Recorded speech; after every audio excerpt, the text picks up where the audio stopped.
Well, here it is, the V-STROM 1050 DE by Suzuki. And this is my nearly new 2023 plate with about 500 miles on the clock. And I am chuffed. There's a few reasons I went for this particular bike. So what I'm going to do is I'm going to talk to you about those, talk to you about the bikes that I actually rode before I got to this one and reasons why I chose it.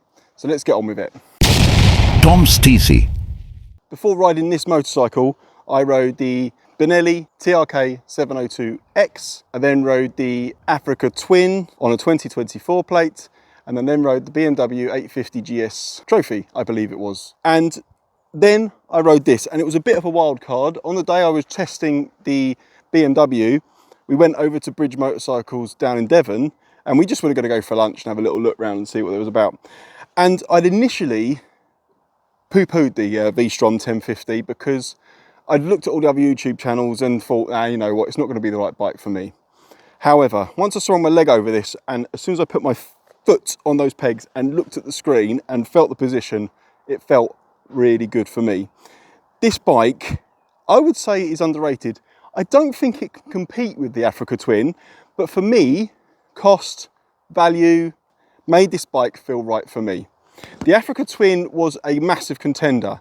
The only issue I had with the Africa Twin was the fact that the one that I would be able to afford was 4 years older than this one and would have had about 8,000 miles on the clock.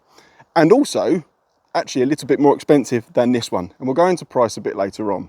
So the first bike I tested was the Benelli, and although this is a really good value motorcycle, it just didn't do it for me. The engine felt a bit lackluster. It was tired, well, not tired, but it felt like it needed a bit more legs, and it just didn't suit me. So we moved quickly on. So the next bike was the Africa Twin, and I tested this on an actual biblical day. It was horrendous. It rained, it was pouring, it did nothing but rain, which didn't put any dampers on the actual test on the bike. And to be honest with you, it was a 2024 plate. I really, really liked it. This was down at Branson's in Yeovil, and they let me take the bike out for a good hour, and it was perfect. I really enjoyed the bike, and I thought that that was the bike I was going to go for. The next bike was the BMW 850 GS, and I'd looked at these because a chap called the Gorilla Biker, I'll put a link up to his video here or down in the description, he said this was a really good bike for tall bikers. And you know what? It felt really comfortable. There was just something a bit weird about it. I liked the bike. It felt really, really good. It was fast. It was handled well, but it felt a bit too BMW. I couldn't get over the looks of it. They just felt a bit odd. The next bike was this. Not this particular bike, but the same model. I was not expecting to like it, and it only took me about 20 minutes of riding this thing to realise that I actually do really like it. I felt right on the bike. It doesn't feel particularly heavy when you're moving around, and it gave me, it made me feel really confident on the road. Even with that 21-inch front wheel, it's really solid handling. It makes you feel like you want to go faster, actually. The engine is stonking. It's so smooth and linear, and it sounds really good. And it's a V-twin, and it's exactly how you feel about a bike, which makes you think, right, I'm going to get this. And also, it has cruise control, has a little bit of traction control. It's got gravel assist, which basically means it makes the wheel spin up, but not too much on the gravel. Overall, I am really chuffed with this. And my initial job of seeking out a bike was because I'd got rid of the CRF 250 because it was too small for me, really. I wasn't using it for the trails like I should do. And I felt I needed something in the garage that would accompany the MT-01. And I think this does a perfect job of that. Now, one of the things I didn't want to do was go too new, because I like to service my own bikes. I like to get dirty. I like to do all that sort of thing. But with this, I have to. I paid just over £8,000 for this. The service is due. The reason that I had to pay, I only paid £8,000 for it, was because it has a little bit of damage on the mirror. It has a little bit of damage down the left-hand side. By all accounts, this was a press bike or a loan bike. This was owned by Suzuki UK before I got hold of it. The guy that sold it to me was the bike buyer. Check him out, because he has actually got quite a few of these in stock. I don't think you'll get as good a price as I did for this one, but there are some really good prices on some of the bikes. So yeah, it's still in warranty. And that was the other thing. Suzuki will honour the warranty on these bikes for 7 years if you get it serviced with them every year, which I think is actually a really good deal. So that was another mindset. That was the other thing. I thought, well, why not? I saw a really good price, go for it. I like the bike on the test. I think it fits the bill every way, shape or form for me. So let's go and have a good look round it. One of the things I don't like is this gigantic exhaust. It's massive. The note from it is completely muffled, stifled, but there is a good induction noise to get over that. The other thing I'm not particularly fond of is this huge rear end here. There's nothing I can do about it. I don't want to start cutting it up. You can't get tail tidies for these. Obviously, the good thing is I'm going to be riding this in the rain. I'm going to be riding this potentially through muddy, gravelly, horrible stuff. So this will protect the rest of the bike, so it's going to stay. The other thing I'm not too keen on is this screen. I wish it went a little bit higher. There is a little bit of buffeting, but every bike I tested had that anyway. For some unknown reason on the DE, they don't make it adjustable. You have to, like, you know, there's like a, on the other models like the XT, there's a lever at the front. You just pop that out and up and down it goes. With this, you have to physically undo 4 bolts, take them out, put them back in again, which is a bit of a fiddle. However, I have moved it right up to the top. The other issue with this bike as well, which I've since learned, and it's something I should have probably looked into, but if you're watching this, this is an option that you need to figure out. The rear tyre is tubeless. The front has a tube in it. I'm not 100% sure why they've done that. I'm not 100% sure if it will be an issue for me in the long run, but for whatever reason, because you read up on it and people say it's a bad thing, you think it might be a bad thing. Put your comments in below and let me know what you think about that. I've got an audience here actually. Some lovely heifers. Hello girls. So they're watching and they're learning about this as well. Anyway, move on. Other than that, I don't think there is anything particularly I dislike about this motorcycle. I think it takes a little bit of you getting used to actually understand the looks of it. Where does it fit? It's an adventure bike, it's a tourer, it's everything basically, isn't it? It can go off-road, it can do that if you want it to. But I quite like it actually. And until I saw this black one in the flesh, or not this particular one, but I saw a black one in the flesh, I wasn't 100% sure. If you check out Uncle Red, he has the Red XT, I believe. He's just bought one as well, which also made me look at these. So yeah, I quite like it actually. It looks purposeful. It looks like it's going to do something. You know, it looks mean. And for me, being tall, just move my gloves. You stink. For me being tall, I make this bike look average. This is a big bike. I think the seat height is about 850 millimeters from the floor. A few people have said that the seat to peg range is a little bit small. However, I haven't noticed that yet, and I have ridden it. I've ridden it about a bit. The seat is really comfortable, and my hands reach the bars really nicely. I've got just a nice bend, and if I stand up on the bike, it feels really good. I don't feel like I'm flying over the front, which I do on a lot of motorcycles. So yeah, I've got a nice bit of bend in the knees, and yeah, honestly, I'm well happy. It's comfortable for me. So if you're looking at one of these and you're a big 6'6" bloke with a huge lanky leg like me, look, I mean, this is a tall bike and I've still got a bent knee and flat foot. If you're looking into this sort of bike, I would definitely recommend it. If you're thinking, oh, I might do a bit of off-roading, which was one of the options that I wanted to do, I wanted to have the option to do it, I think this is a really good deal. And when you think about the Africa Twins, how expensive they are and how much they hold their value, yeah, they hold their value because they're Hondas and they're a really good motorcycle. But if you're looking for something else, it's a bit different, like me, voila. So let's move on to looking in detail at the motorbike. So as we look at the motorcycle, I feel this looks good. It's purposeful. Like I've said before, it's purposeful. You've got the 2 discs at the front with the Tachio calipers.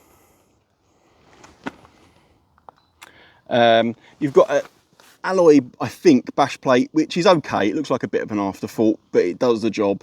You've got quite a vulnerable oil filter there, so we need to be careful of that. I may get a different bash plate, I may not. I may get some more crash bars, I may not. And as we move around to the back of the bike, you've got that, as I said, that really long sort of tail end, which is weird. I guess the reason they're doing it is to protect the rest of the bike from the fling up. One of the reasons I really, really like this bike is this dash. And as you can see, I've already added my quad lock. I've added a Bluetooth remote control for my phone. There will be something coming soon to go up here, but I will do in a video about that later. So let's just turn it on. I'm going to be completely and utterly transparent with you guys as well. The bike is due a service. It's had its first service. It's due its second service, but it's only done 50 miles since the last service. I've got it booked down into Bridge already. But there we go. So the display on this, I love. At the moment, I've got it on gravel because obviously we're on gravel at the moment and I've been riding around. This is your power, or your power modes. So A is the most horses, I suppose, is what you would say. And then you've got ABS as well. You can turn that right off. I'm not going to go into all of those. I'm quite happy on the most power at the moment. I'll probably turn it down a little bit in the future for rain and stuff like that. But at the moment, it's glorious weather, so it's staying where it is. I think the screen works really well. It's got night and day mode, so it automatically changes when the light gets dim to suit the environment that you're in, which is great. You've got your air temperature and your bike temperature here as well. Trip modes. You can turn the quick shifter off in the settings. That's another thing I haven't mentioned actually, the quick shifter. The quick shifter on this works really well. Below about sort of 40 miles an hour, it's a bit clunky. Anything above that, it feels really solid, really smooth. And I'm really glad that I've got that as well. This quick shifter actually comes with the bike as well, which is stunning. Yeah, so the damage that obviously I've got is, you've got the mirror here, and obviously on the fairing here, but I'm hoping I can just replace that with some stickers. We'll see, and obviously a little bit on the engine crash bar as well. This will be featuring a lot more in the channel. Going forward, I'm hoping to take it off-road. I don't know how much off-road I'll be taking it on. I think I need to get a bit more confidence on it. But for here, riding it around on here, you know, having a little play on some gravel, it's absolutely stunning. Anyway, let's start it up and listen to it. So with these bikes, you can have it with the side stand down, and it's just a quick one tap button and it starts.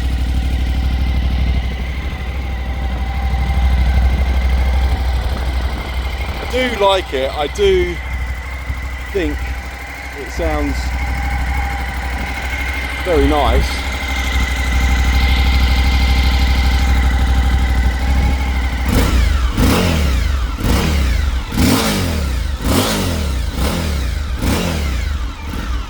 Scaring the cows, apart from these four, they're fans.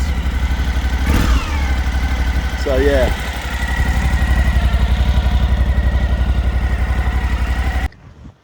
So without further ado, let's get out on this thing and see how it feels. So let's start off on this little gravel road and go for it. And I'll try and show you my really limited knowledge of off-roading the gravel mode. So this is obviously a really simple gravel road, nothing special. I know the bike's big, but it feels absolutely fine.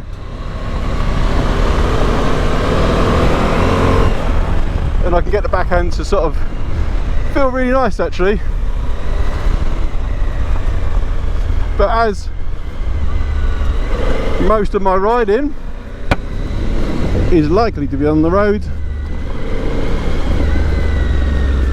let's have a little blast on there, shall we? We're just keeping it out because cars do come down here. There's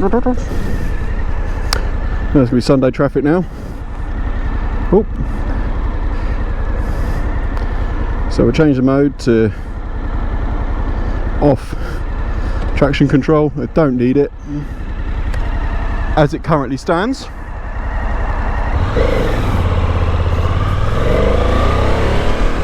You just get a little warning light on the dash there to say traction control's off as well.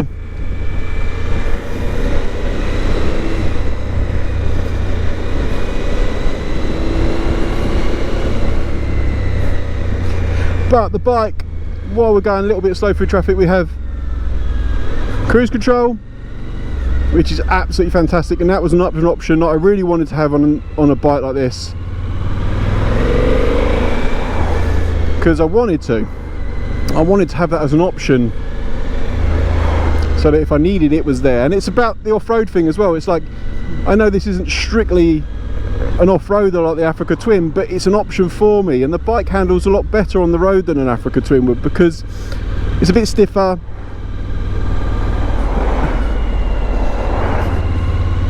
I think it has a little bit more power actually. This is 107 brake horsepower, I think, about 100 Newton meters of torque. Throttle's pretty smooth. There's a little bit of a jolt as you come on at about 3,000 revs, but it's nothing. It's not the end of the world.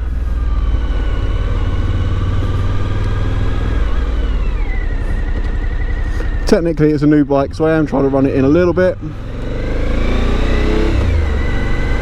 Just being careful.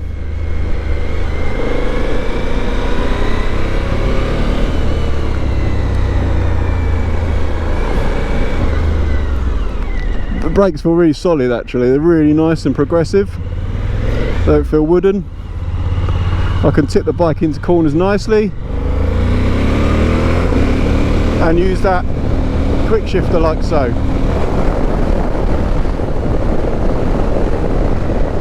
And that makes the bike feel a bit quicker on the acceleration.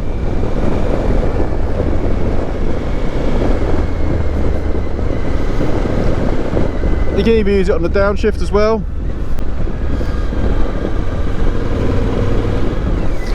I'm not confident using it under about 40 miles an hour. It feels really clunky under that sort of speed, so I tend to go back to the manual clutch.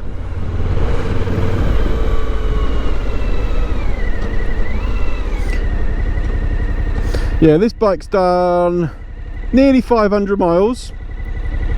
This is the newest bike I've ever had, so I decided to treat myself.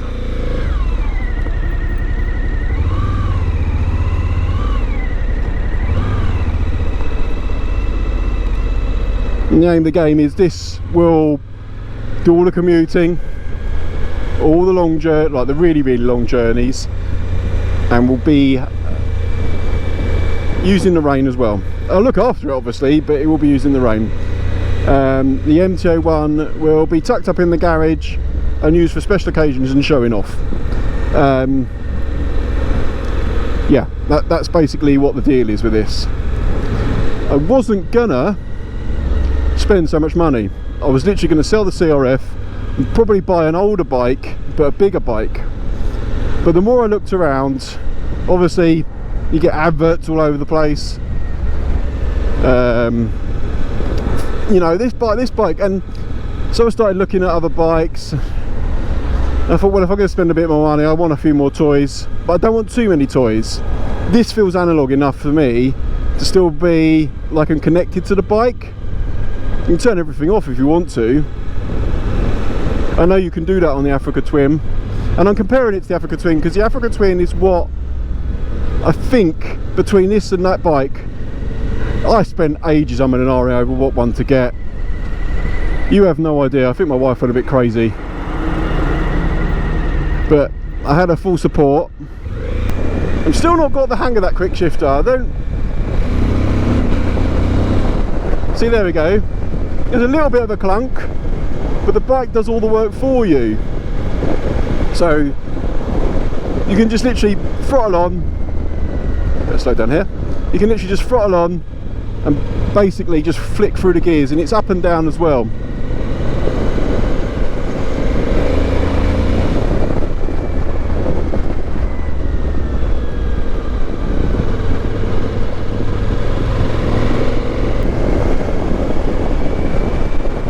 Tyres on this feel really good to me as well.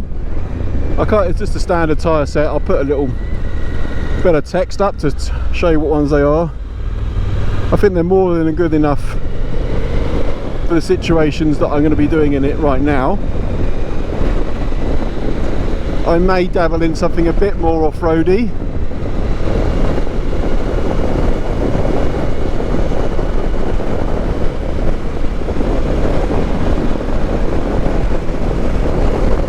I go just up to 4th gear, 5th on the quick shifter, and if I want to go down, the bike also blips. So off the throttle, into 3rd, on the throttle, back up into 4th.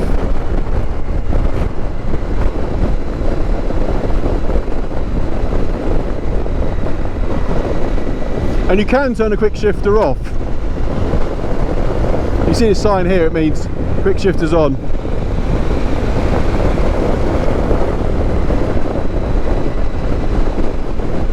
But around this sort of 4,000 RPM, the engine is so solid, it's so responsive, and it makes a wicked induction noise. I don't know if we'll pick that up, because there is a bit of wind noise at the moment.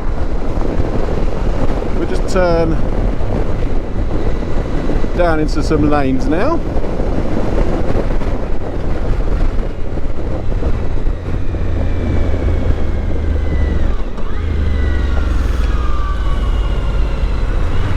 Let's get some induction noise.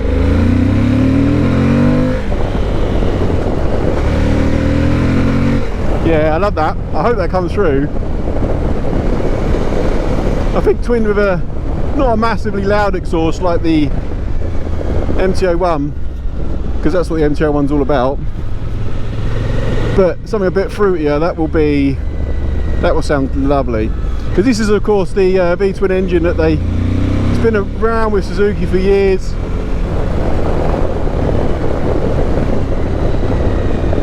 In the old TLs and the, what's the other ones? The SVs, SV1000s.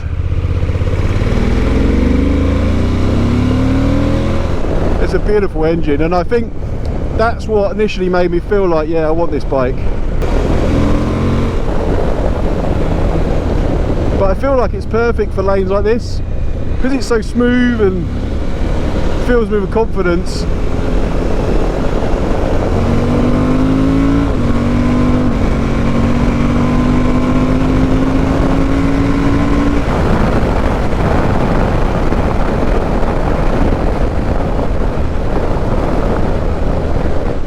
I love that quick shifter.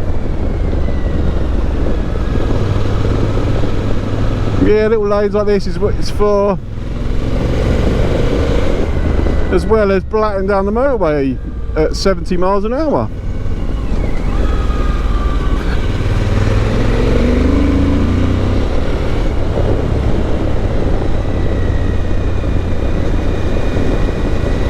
Thank you.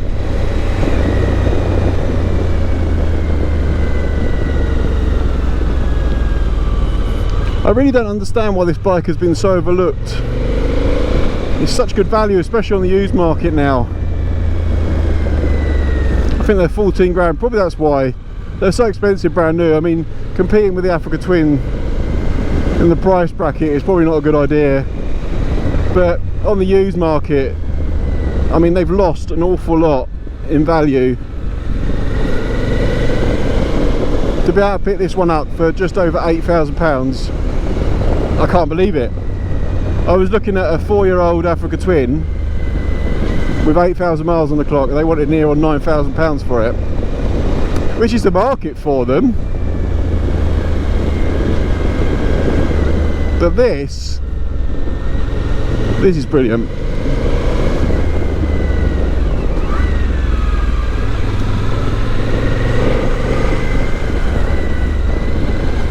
And Tom from I Like Motorbikes, if you're watching this, no, I'm not going to wheelie it just yet.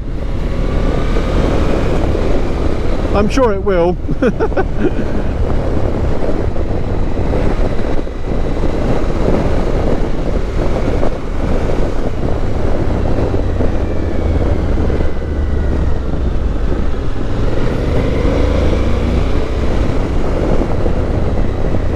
But yeah, overall, I am super chuffed with this thing. I could ride it all day long. That was all about that, the comfort.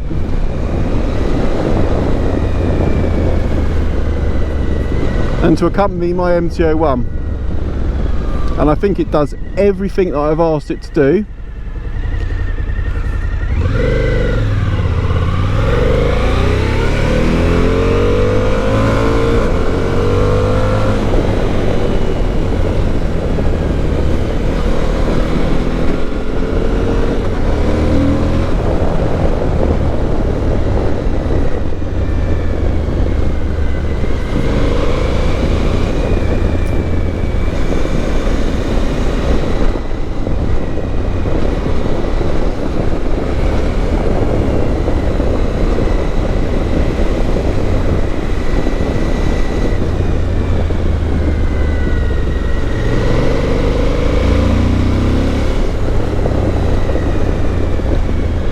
So guys, thank you so much for watching. Thank you so much for watching. If this is your first time watching the channel, please give me a thumbs up, give me a subscribe.